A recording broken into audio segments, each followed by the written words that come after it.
Hola a todos, bienvenidos al Árbol Rojo una vez más.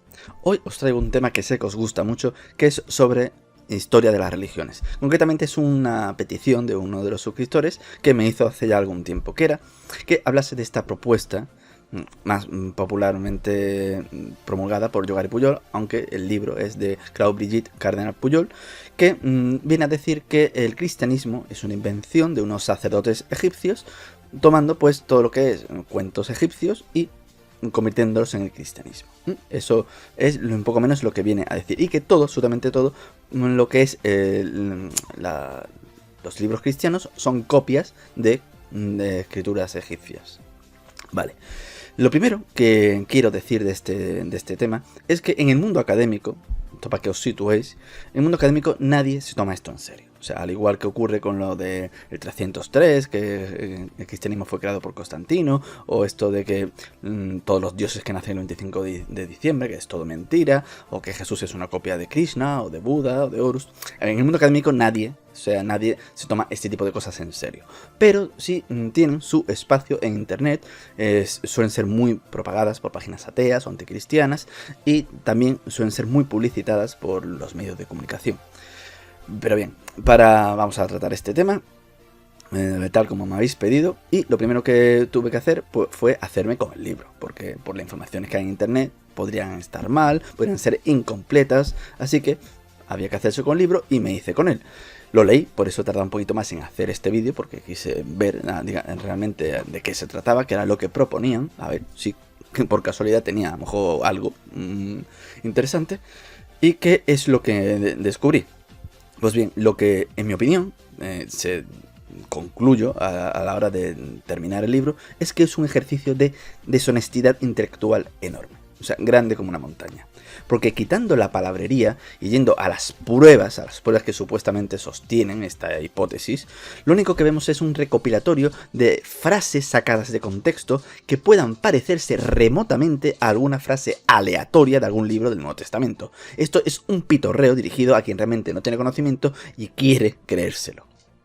Pondré un ejemplo de muchos de los que podría poner, y además, en vez de coger uno de los que aparecen en el libro que son realmente disparatados, voy a coger el mejor de todos. O sea, el texto de todos los que aparecen en el libro que realmente se parece un poquito más a lo que puede aparecer en el Nuevo Testamento. Concretamente, el llamado cuento de Sadmi, que esto aparece en muchísimas páginas ateas, que está distribuido pululando por la red. Vale. Es una parte que nos dice que lo que es la anunciación en el Evangelio de Mateo fue copiada de este cuento. Vale, te los pone recortando las frases para intentar mostrar más su parecido a lo que es a su traducción, y la compara con frases del Evangelio. Voy a exponeros para que veáis de lo que estoy hablando. Esto que veis aquí es una foto del libro, o sea, de lo que es el cuento de Sadmi y la comparativa que hace con Mateo. Os lo leo. Ahora bien, Sadmi se acostó una noche y soñó que se le hablaba diciéndole: soy incapaz de pronunciar bien ese nombre. Maituastaki, tu mujer ha concebido de ti. Al niño que dará luz se le llamará Senosiris, que viene a significar hijo de Osiris. Y serán numerosos los... Ahí te pone prodigios, pero realmente es una frase que no está claro. Es una palabra que no queda claro lo que es. Y cuando Sadmi se despertó de su sueño, después de haber visto estas cosas, su corazón se alegró mucho. Cumplió los meses de gestación. Cuando llegó el tiempo de dar a luz, Matuasi dio a luz a un hijo varón que se le comunicó a Sadmi, y él le llamó Senosiris, según le había dicho en el sueño. Esta es la frase que aparece en el libro, el cuento de Sadmi. Y mire, vamos a ver qué es lo que nos ponen en el libro del Evangelio de Mateo. A José en sueños se le apareció un ángel del Señor que le dijo: toma en tu casa a María, tu esposa, lo que engendró de ella es del Espíritu Santo. Dará a luz un hijo, le pondrás de nombre Jesús, porque él salvará a su pueblo. Despierto José en un sueño, María dio a luz un hijo y José le llamó Jesús. Pues lo primero que vemos aquí, nada más verlo, es que ha hecho una mutilación bastante importante de lo que es el Evangelio de Mateo. Vamos a leer lo que pone el Evangelio de Mateo, según la Biblia de Reina Valera, que es la menos mala de todas las que hay en castellano. Y en el nacimiento de Jesucristo fue así, que siendo María su madre desposada con José, antes que se juntasen, o sea, antes que tuviesen relaciones sexuales, se halló haber concebido del Espíritu Santo. Y José, su marido, como era justo y no quisiese infamarla, quiso dejarla secretamente. Y pensando él en esto, he aquí que un ángel del Señor se le aparece en sueños, diciéndole: José, hijo de David, no temas de recibir a María tu mujer, porque lo que ella es engendrado del Espíritu Santo es.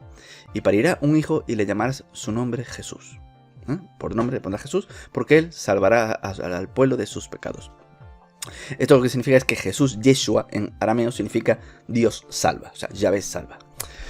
Todo esto aconteció para que se cumpliese lo que fue dicho en el Señor por el profeta que dijo: He aquí la Virgen concebirá y parirá un hijo, y le llamarás su nombre Emanuel, que es declarado con Dios con nosotros. Emanuel significa Dios con nosotros. Esto es una referencia a una profecía de Isaías. Y despertando José del sueño, hizo como el ángel del Señor le había mandado, y recibió a su mujer. Y no la conoció hasta que parió a su hijo primogénito, y le llamó su nombre Jesús. Esto de no la conocía, que tuvo reacciones después. Esta última frase, en muchísimas Biblias está o cambiado o mutilado directamente, no aparece. Sobre todo en Biblias católicas, obviamente, porque la han mutilado o cambiado para defender el dogma de la virginidad perpetua de María. Cuando el Evangelio original, o los más originales, los más antiguos en griego, nos dicen claramente que después tuvieron relaciones sexuales. Pero bueno, ahora lo que vamos a hacer, después de ver que lo que hemos visto de Mateo es muy distinto a lo que aparece en el libro, que ha hecho ahí un recorte para que se parezca más a lo que él ha puesto del cuento de Samit, pues lo que vamos a hacer es buscar el cuento de Samit. Bien, el cuento en el libro, el autor pues no nos dice dónde está, dónde podemos buscarlo. Pues, pero bien, haciendo un poco de búsqueda, pues se encuentra que es la segunda historia del Senet Kamás, es un escrito que está escrito en demónico del periodo de Ptolomaico. O sea, no es demasiado antiguo, vale. Pero cuando buscamos el cuento, ¿qué es lo que encontramos? Os lo voy a leer.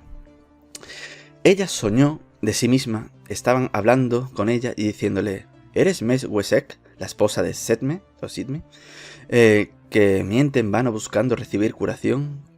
Cuando la mañana haya llegado, ve a la entrada de las habitaciones de orinar, o sea, del baño. Encuentra una enredadera de melón que crece allí, enrolla con sus calabazas, se volverás a poner y lo convertirás en medicina. O sea, está diciéndote que hagas una especie de conjuro. Y causarás o concebirás de su semen en esa noche nombrada.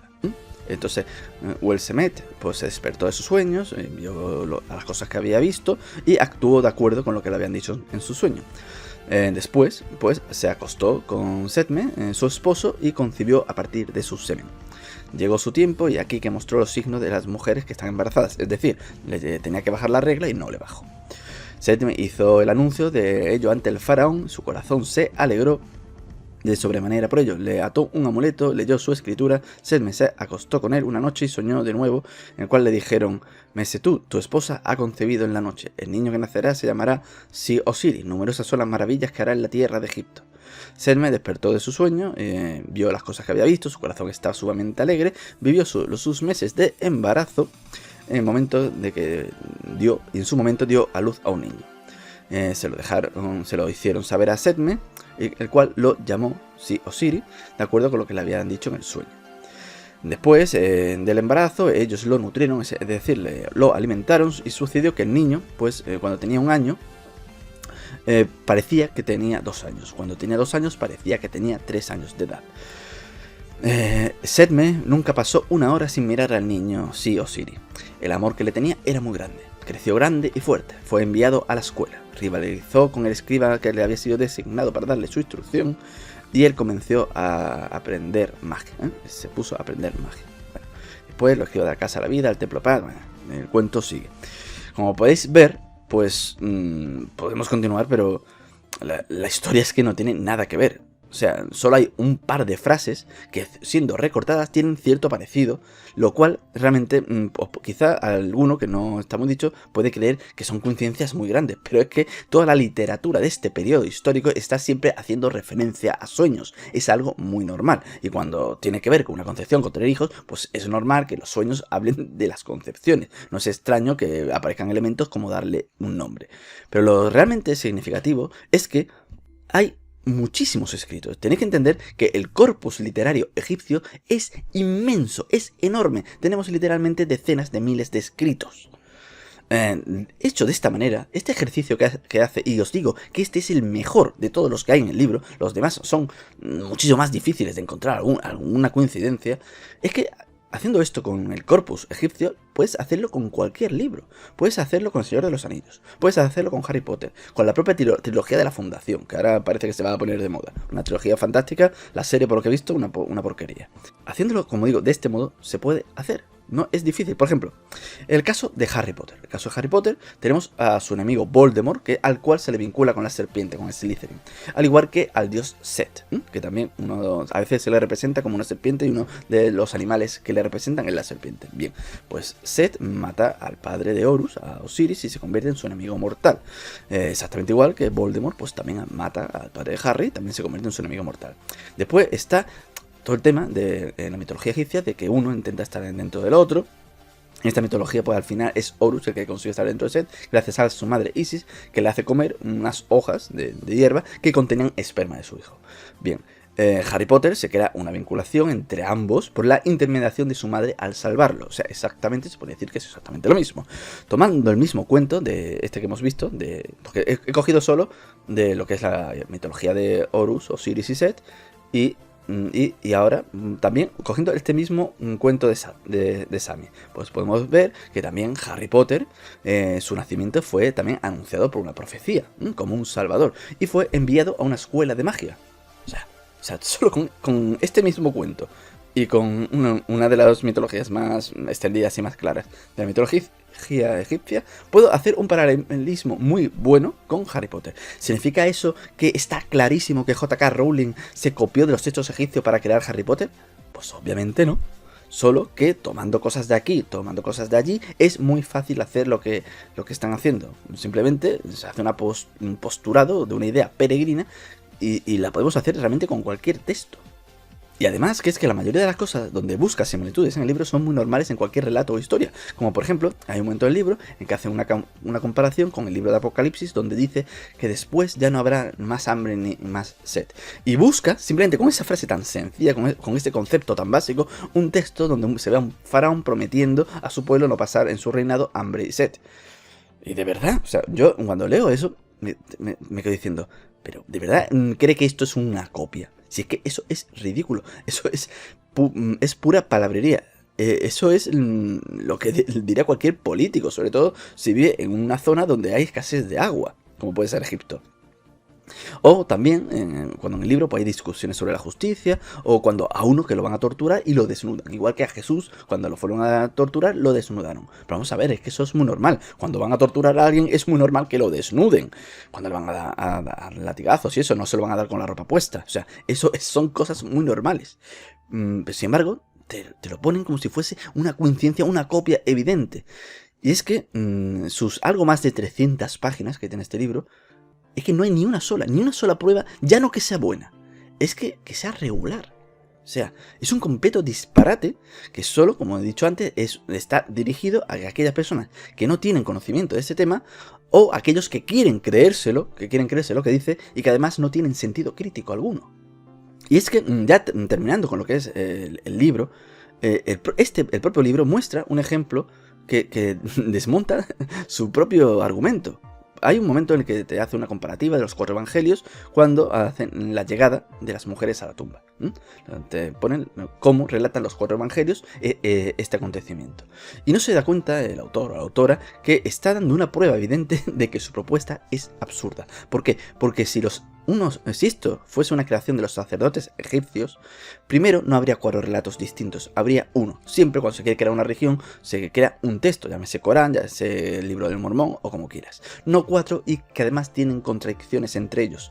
Eso no ocurre cuando alguien quiere inventar una religión. Pero sí ocurre, sí encaja, cuando es un relato contado por 4 personas distintas años después de los acontecimientos.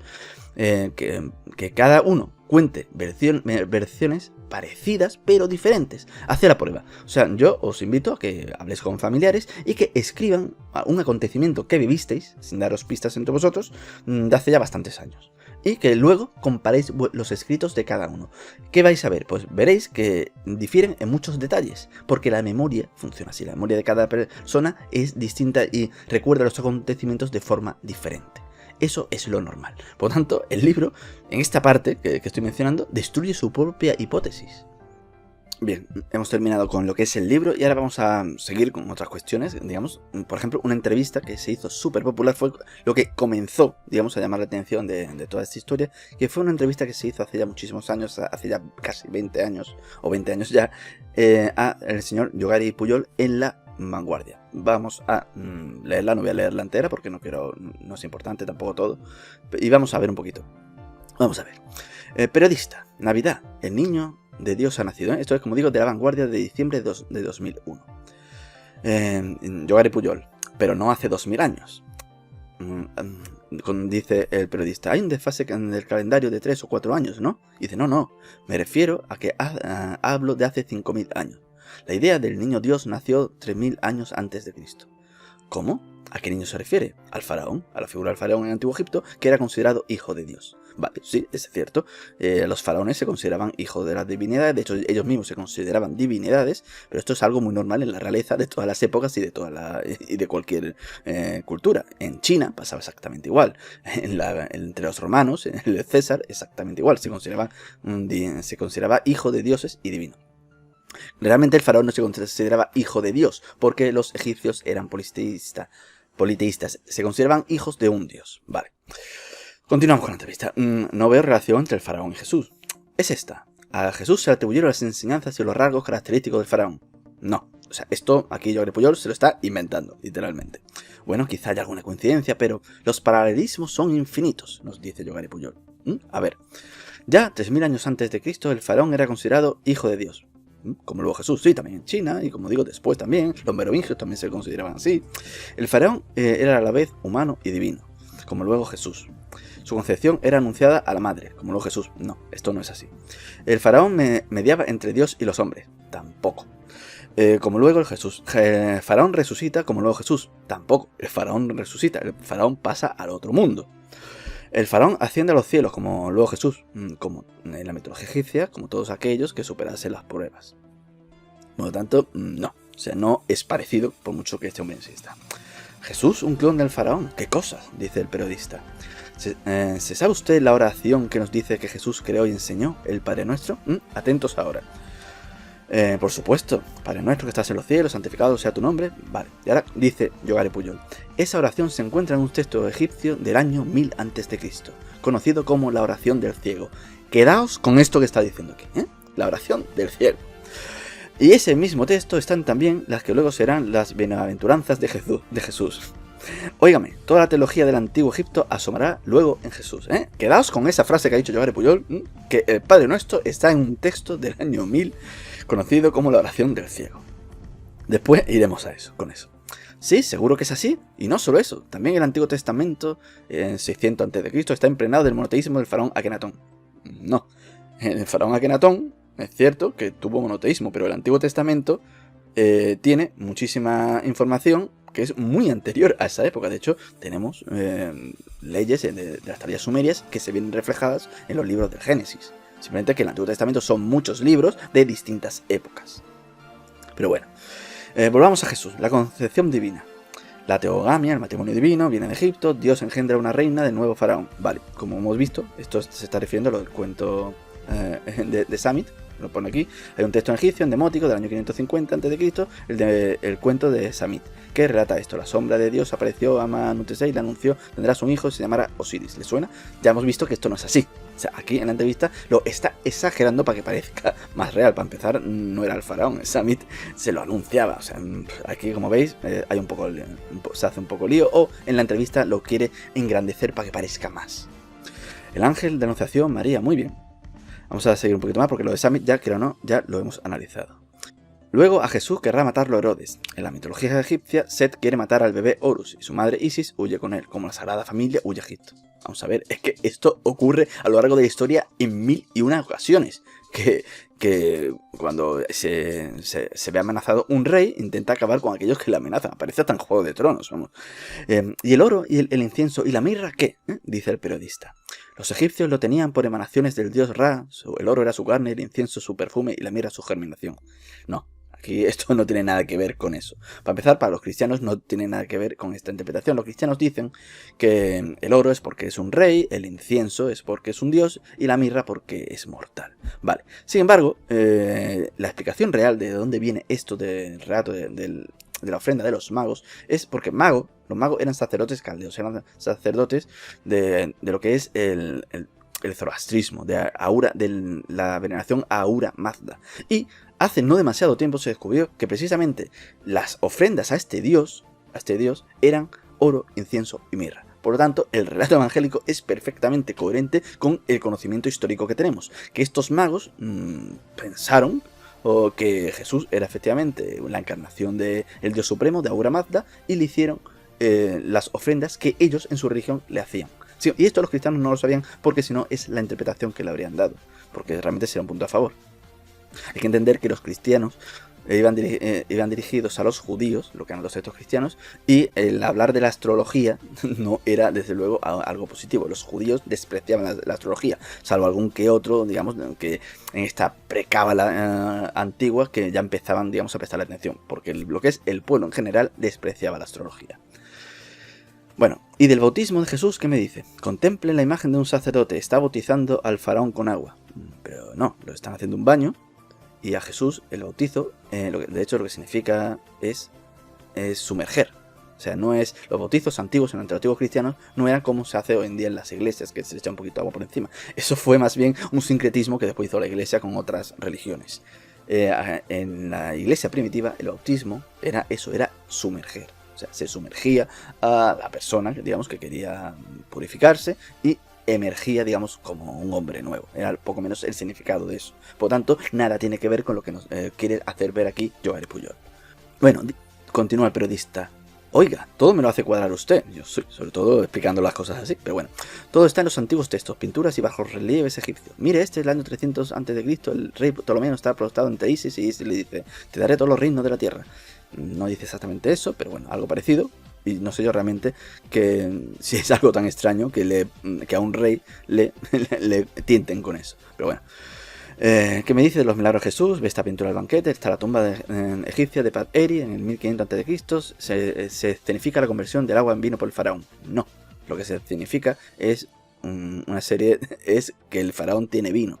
Ahí no hay ninguna conversión del agua en vino. Pero bueno.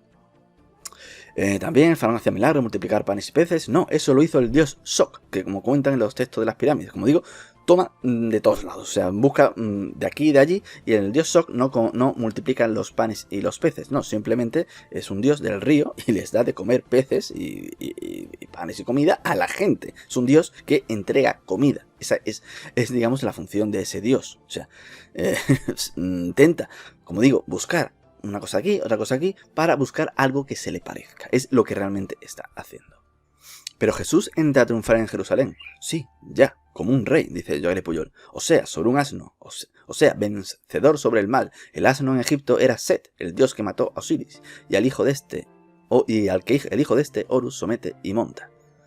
No, vamos a ver. Este hombre se supone, él se vende como teólogo. Cualquier persona que lea el Nuevo Testamento sabe que Jesús no está entrando en Jerusalén sobre un asno como vencedor del mal. Eso es absurdo. Jesús entra en Jerusalén montado de un asno para cumplir la profecía del libro de Zacarías. O sea, para dirigirse a él, para darse ver que él es el Mesías. Es una forma de decir: yo soy el Mesías. Es una profecía del libro de Zacarías que dice: regocíjate de sobremanera, hija de Sión, da voces de júbilo, hija de Jerusalén. He aquí, tu rey viene a ti justo y dotado de salvación, humilde y montado sobre un asno, en un pollino, hijo de asna. Por cierto, esto no es Jesús el único que lo hizo. Bar Kokhba, unas cuantas décadas después de su rebelión, de la rebelión de Bar Kokhba, a principios del siglo II, cuando consigue expulsar a los romanos, antes de que después Roma vaya y masacre a todos los judíos de Jerusalén, pues este hombre entró en Jerusalén montado en un caballo. No lo hizo sobre un pollino porque él se veía como un triunfador, un mesías glorioso, y no quería verse humillado montando sobre un pollino. O sea, le faltaba la humildad. Sin embargo, o sea, intentó cumplir la profecía de Zacarías, pero haciéndolo mal. Y el libro de Zacarías es del siglo VI a.C., Ojo.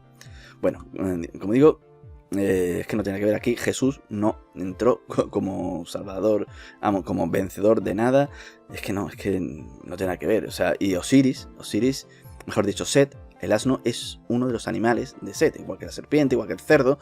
Realmente cuando se representa a Set es un animal que no se sabe bien lo que es, lo pone la propia Wikipedia, que no es que sea una fuente muy fiable, pero en este caso está bien, lo que pone es correcto. Pues es que no hay por dónde pillarlo. Bueno, ¿y qué hay de la última cena? Osiris, dios del trigo, al morir cada año permitía a los egipcios alimentarse con su cuerpo, el pan. Y en los textos de las pirámides se le llama también señor del vino. A Osiris se la debe, bueno, a Osiris se le ponen 18.000 epítetos. O sea, también se le conoce como dios de las aguas, o sea, como montones de cosas. Osiris da de beber en su sangre de una copa a Isis para que ella le recuerde a su muerte. No, esto no es así. O sea, esto se lo acaba de inventar por toda cara. Esto no es así en ningún lado. A ver, la resurrección y ascensión de Jesús también son un calco de la teología faraónica. Eso mantengo. ¿Existía un ritual de resurrección del faraón muerto? No. El faraón, vuelvo a repetirme, no resucita. En ningún momento se ve a ningún faraón que haya vuelto a la vida. No existe ese texto por ningún lado. Simplemente se le hacía el embalsamamiento para que pasase a la otra vida. O sea, no era una resurrección. ¿Jesús reprodujo a conciencia esos patrones o los aportaron luego los evangelistas? Y ahora dice, mi tesis es otra. Los evangelios fueron compuestos por eruditos sacerdotes judeo-egipcios del templo de Serapis en Saqqara, Egipto. Tradujeron palabra por palabra los textos egipcios, o sea, palabra por palabra. Ya lo contaré todo en un libro, en el libro que nos hemos hecho referencia antes. Vamos a ver. Es un despropósito, pero vamos a irnos al asunto realmente importante. Pero antes de irnos con la gran prueba, con la famosa oración del ciego, que es un texto que aparece en todas las páginas ateas, o sea, no hay página atea que se precie en internet que no aparezca la oración del ciego, o sea, están todas. Pues bueno, antes de irnos hacia esa gran prueba, aquello que lo sostiene realmente todo, que es la prueba gran, fuerte y poderosa, vamos a comentar un poquito lo que he dicho antes. Voy a hacer un inciso. ¿Cuántos textos del antiguo Egipto tenemos? Tenemos incontables, entre jeroglíficos, hieráticos, demóticos. Tenemos decenas, centenares de miles de escritos que nos han llegado hoy en día. Son tantos que nadie se ha molestado en contarlos y cada poco se descubren más. Tomando una frase de aquí, otra de allá, además sin contexto, recortándolo como te da la gana, haciendo la traducción como uno bien quiere, eligiendo tal palabra o tal sentido de una frase para que parezca una cosa u otra. Además, retorciendo los significados, tomándolo libremente cada cosa sin literalidad, ¿no? Como dice de palabra por palabra. Cada uno puede, como lo dije antes, y puse el ejemplo de Harry Potter, cada uno puede recrear la historia que quiera con semejante corpus literario. La vida cualquiera, o sea, usando este método de trabajo tan poco serio, tan poco científico, se puede afirmar que la vida de Jesús está tomada de los egipcios, pero es que también la de Mahoma, la de Gengis Khan, la de Kennedy, la de Cristiano Ronaldo, la mía, la tuya, incluso la de Yogari Puyo. Porque si cogemos pequeños fragmentos de lo que queramos, solo hay que saber colocarlos para recrear la vida de cualquiera. La hipótesis que los evangelistas eran unos sacerdotes de Alejandría que tomaron los cuentos populares egipcios y se lo colaron completamente a todo el mundo es completamente ridículo. No solo porque en esos textos aparecen lugares que existieron, que son mencionados montones de personajes que existieron y que tenemos montones de fuentes externas al cristianismo que lo atestiguan. Del propio Jesús hay fuentes no cristianas que hablan de él, como Josefo, Tácito, Suetonio, Luciano de Samosata, Marabar Serapion, y de los enemigos del cristianismo, como Porfirio, como Talo, como Celso, y sobre todo el propio Talmud, lo hubiesen dicho. O sea, es que de ser verdad esto, de tener alguna lógica, algún punto de realidad, esto lo hubiésemos visto en los escritos de aquellos que atacaban el cristianismo, como estos personajes que he mencionado. Le habrían dicho directamente a los cristianos: chavales, dejaos de tonterías, que Jesús no existió, que es un cuento egipcio o de lo que queráis. Pero nunca, ninguno de los documentos que tenemos de los enemigos, de los rivales de aquel cristianismo primitivo lo menciona. Jamás. Siempre lo consideraron un personaje histórico. Lo pueden considerar un farsante, lo pueden considerar un mago, un brujo, lo pueden considerar lo que quieran. Pero siempre dan por sentado de que es un personaje real, histórico. Nunca hemos conseguido un texto de algún enemigo del cristianismo en esa época que diga que Jesús no existió. Ninguno. Bien, vamos ahora con la gran prueba. La prueba definitiva que demuestra que el cristianismo es una copia de los textos egipcios. La oración del ciego. Que de ahí se copió totalmente, literalmente copiaron el Padre Nuestro. Voy a leerosla, está tomado de una de las muchísimas páginas ateas en las que aparece. Oración del ciego, Egipto, 1000 a.C. El Dios de esta tierra es el gobernante del horizonte. Dios es para hacer su gran nombre, lo dedica a la adoración de su nombre, da su existencia de Dios. Él hará tu negocio, su semejanza está sobre la tierra. Dios es dado incienso y alimento y ofrendas diarias. El Dios juzgará el verdadero y honesto y perdonará a nuestros deudores. Guarda contra la cosa que Dios abomina, me preserva del mal. Dios es el rey del horizonte y del poder y de la gloria. Él aumenta, el quien quiera que lo aumenta, permíteme que sea mañana como hoy. Y el Padre Nuestro es Padre Nuestro que estás en los cielos, santificado sea tu nombre, venga a nosotros tu reino, hágase tu voluntad, así en la tierra como en el cielo. Danos hoy nuestro pan de cada día. Perdona nuestras deudas, no ofensas, como han cambiado la Iglesia Católica, porque la palabra que utiliza en griego es emón, que las ofensas son deudas, pero las deudas son mucho más que las ofensas. Pero claro, cuando tienes bancos y cosas así, pues que tu principal oración diga perdonar nuestras deudas, quizá les cueste, de ahí el cambio. Pero bueno, continuamos. Perdona nuestras deudas, así como nosotros perdonamos también a nuestros deudores. No nos dejes caer en la tentación, mas líbranos del mal. Tuyo sea el reino, el poder y la gloria por siempre. Amén. Vale. Viéndolo así, uno se queda diciendo, joder, pues parece que es verdad, ¿eh? Se parece un montón, tiene bastante parecido. Aquí realmente me han tumbado el vídeo. O sea, este vídeo me lo acaban de tumbar, todo lo que llevo diciendo hasta ahora se me va por los suelos porque aquí me acaban de dejar sin palabras, ¿eh? Es imposible decir que no se parecen. O sea, es totalmente imposible. Esto demuestra que el cristianismo es un fraude. No hay nada más que decir. Yo creo que aquí lo podemos dejar porque no puedo rebatir esto si no fuese porque esta oración del ciego es un bulo. Es un fraude, es una invención, es una tomadura de pelo. No existe. Se la han inventado para esto. Lo que dijo en la entrevista era mentira. Nos dicen que está incluida en el papiro de Ari. Una de las mejores y mejor conservadas versiones del libro de los muertos, que es un libro de ritos funerarios egipcios datado en el 1300 a.C. Pero, si lo buscáis, no lo vais a encontrar. Es una mentirijilla como una montaña de grande. Y todos estos pobres desgraciados que lo repiten y lo copian en sus páginas han sido estafados. Y si lo sueltan delante de alguien que realmente lo sepa, como vosotros ahora, pues van a hacer el mayor de los ridículos.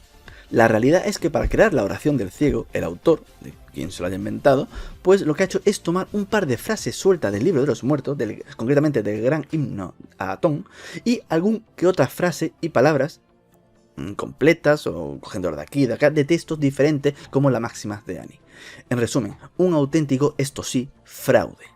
Si queréis más información al respecto, incluso ver las líneas y palabras que se han mutilado para crear parte, lo que no se ha inventado directamente, de la oración del ciego, podéis leer el artículo de quien ha investigado esta información, que es Luis Ernesto Romera. El artículo se llama Jesús histórico, oración del ciego y Padre Nuestro. Y os la voy a dejar en la descripción por si queréis consultar el artículo completo, que merece la pena. Y si alguien puede ponerse a decir, mejor dicho, si alguien duda que lo que está escrito en esta entrevista de Yogari Pujol, realmente Yogari Pujol no lo dijo realmente, sino que fue una ocurrencia del periodista para darle ponerlo como algo más increíble. Realmente hay un debate que está grabado, que también, del cual voy a hablar ahora, en el cual Yogari Pujol lo menciona. O sea, tenemos el audio de Yogari Pujol hablando de esta oración del ciego, que es una oración que no existe. Y en el libro, que recordad que menciona que todo eso aparecería en el libro, pues en el libro, al menos la 7ª edición, que es la que yo he leído, no hay ni rastro de dicha oración ni mención alguna. La quitó en alguna de las ediciones posteriores, nunca estuvo, pues no lo sé. Pero lo que sí sé es que alguien tuvo que hacérselo saber, porque esta mención de la oración del ciego ya a día de hoy, año 2021, año 2020, también en algunos vídeos, ya no lo utiliza, ¿no? Ahora ya el Padre Nuestro no es una copia literal de la oración del ciego como decía antes. No, ahora el Padre Nuestro, esa evidente copia de la fantabulosa e inexistente oración del ciego, ha pasado por arte de magia a ser copia, pero de otro texto completamente distinto. Ahora, si veis una entrevista, como digo, de Yogari Pujol, ya no dice lo que decía anteriormente, sino que ahora es una copia de la plegaria de Amón. Que dicho sea de paso, por mucho que se esfuerza Yogari, se parece al Padre Nuestro como un huevo o una castaña. Os lo dejo aquí también para que lo podáis ver y veréis que no tiene parecido alguno. Pero él intenta hacer ver algún parecido que no es más que las típicas frases que se dicen en una plegaria que está dirigida a una deidad. Y textos así hay realmente en todas las religiones y no son copias unas de otras. Y ya por último, antes de terminar, pues quiero recomendar el debate que he mencionado antes entre Antonio Piñero y Yogari Pujol. Y quiero dejar claro que a mí Piñero pues no me gusta sus conclusiones y las opiniones que tiene. Me parecen disparates muchas de ellas, pero al menos los datos históricos que maneja Antonio Piñero, al cual considero un auténtico maestro a la hora de comunicar, o sea, en eso no le quito que creo que es muy bueno explicando las cosas, simplemente que las opiniones que da me parecen disparatadas. Pero, como digo, los datos históricos que da sí son ciertos. Es como si tuviésemos las piezas de un puzzle y ambos las colocásemos de formas diferentes para poder formarlo. Y en mi opinión, esa es una opinión personal, él las coloca de forma completamente errónea, que no encajan unas piezas con otras. Pero las piezas, como digo, son las mismas.